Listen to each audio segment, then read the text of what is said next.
after you signing into your TurboTax account under turbotax.intuit.com. First, you want to click on this federal button at the left side of your screen. Then click on Wages and Income just below it.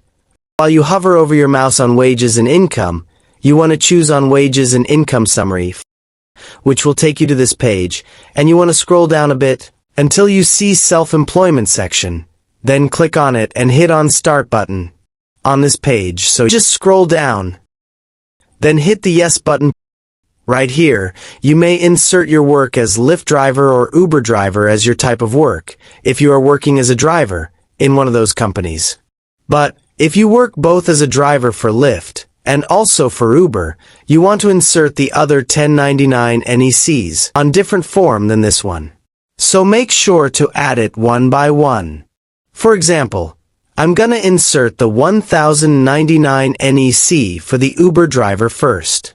So just type in for Uber driver, then click on Continue.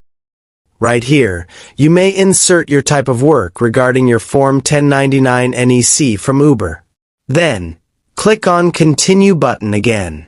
Later on, TurboTax will ask you some questions.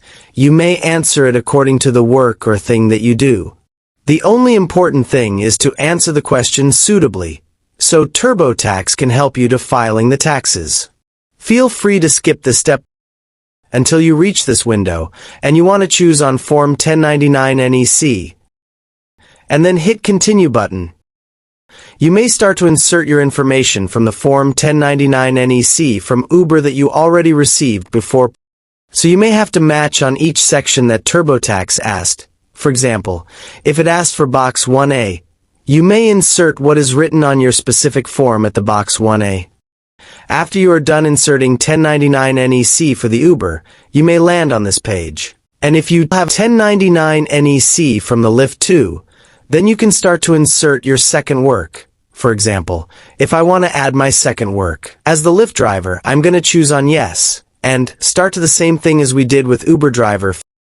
Or if you instead meet this page on your self-employed work summary, you may just scroll down and hit this Add Another Line of Work button, and then insert your second work as the Lyft driver. If you still have any question, just comment down below, and I will try my best to guide and help you guys. If you find this video useful, please consider like and subscribe.